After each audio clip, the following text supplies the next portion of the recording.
হ্যাঁ বন্ধুরা, আপনারা যাকে দেখতে পাচ্ছেন সে হচ্ছে একটা ভূত, ঠিক আছে?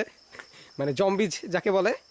আসলে সবাই বিশ্বাস করে না যে এরকম কেউ থাকতে পারে, কিন্তু ছেলেটাকে দেখে অনেক স্মার্ট মনে হয়, ঠিক আছে? এখন আমরা জানার চেষ্টা করতেছি, আমি তাদের সাথে বন্ধুত্ব করার অনেক চেষ্টা করছি, তারা আমাকে বলছে যে তারা আমার কোনো ক্ষতি করবে না।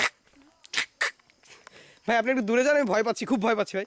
আমার হাত পা সবই গড, একটু দূরে থাকুন প্লিজ প্লিজ।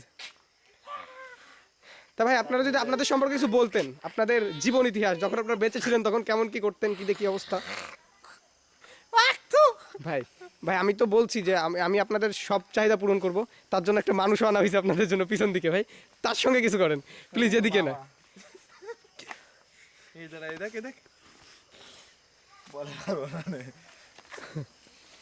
তা ভাই আপনারা এইভাবে আগালে কিন্তু আমি সত্যি ভয় পাচ্ছি, সত্যি ভয় পাচ্ছি। আপনাদের চোখের দিকে তাকানো যাচ্ছে না আসলে, আমার আর বলার কিছু নাই। প্লিজ ভাই আপনারা যদি আপনাদের সম্পর্কে কিছু বলতেন, যে আপনারা আসলে জীবন অবস্থায় কেমন ছিলেন, আপনাদের জীবনযাপন কীভাবে কাটছে, দিনকাল কী দেখি অবস্থা, যদি একটু বলতেন। জীবন অবস্থায় শুধু প্রেম করছি। শুধু প্রেম করছেন তাই? আচ্ছা আমাদের জম্বি ভাই, মানে আপনার নামটা কি ভাই, কোনো নাম আছে নাকি সবাই ওই নামেই চিনে? প্লিজ যদি একটু বলতেন ভাই। ভাই এত কাছে আসলে তো ভিডিও করা যায় না ভাই। বিপ্লব নাম তাই?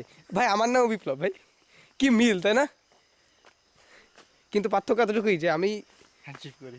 না ভাই, আসলে আপনার সঙ্গে হ্যান্ডশেক করার কোনো সাহস আমার নেই ভাই। আপনি বেঁচে থাকা অবস্থায় কি ফোন ইউজ করতেন ভাই? হ্যান্ডশেক করি। হ্যাঁ না ভাই, আপনার সাথে হ্যান্ডশেক করার কোনো ইচ্ছা আমার নেই ভাই। প্লিজ আপনি একটু দূরে থাকুন, একটু একটু দূরে থাকুন, আর তো ভিডিও হচ্ছে না। মানে আপনার হবে হ্যান্ডশেক।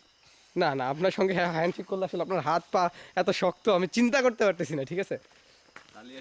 আপনি কি আমাদের চ্যানেল সম্পর্কে কিছু বলবেন? হ্যাঁ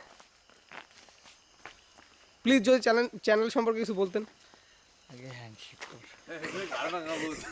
সরি ভাই, যদি হ্যান্ডশেক করেন, আচ্ছা আপনার হাতগুলো একটু চেঞ্জ করেন না, অনেকক্ষণ ধরে ওইভাবে রেখে আসছেন, ঠিক আছে? আসলে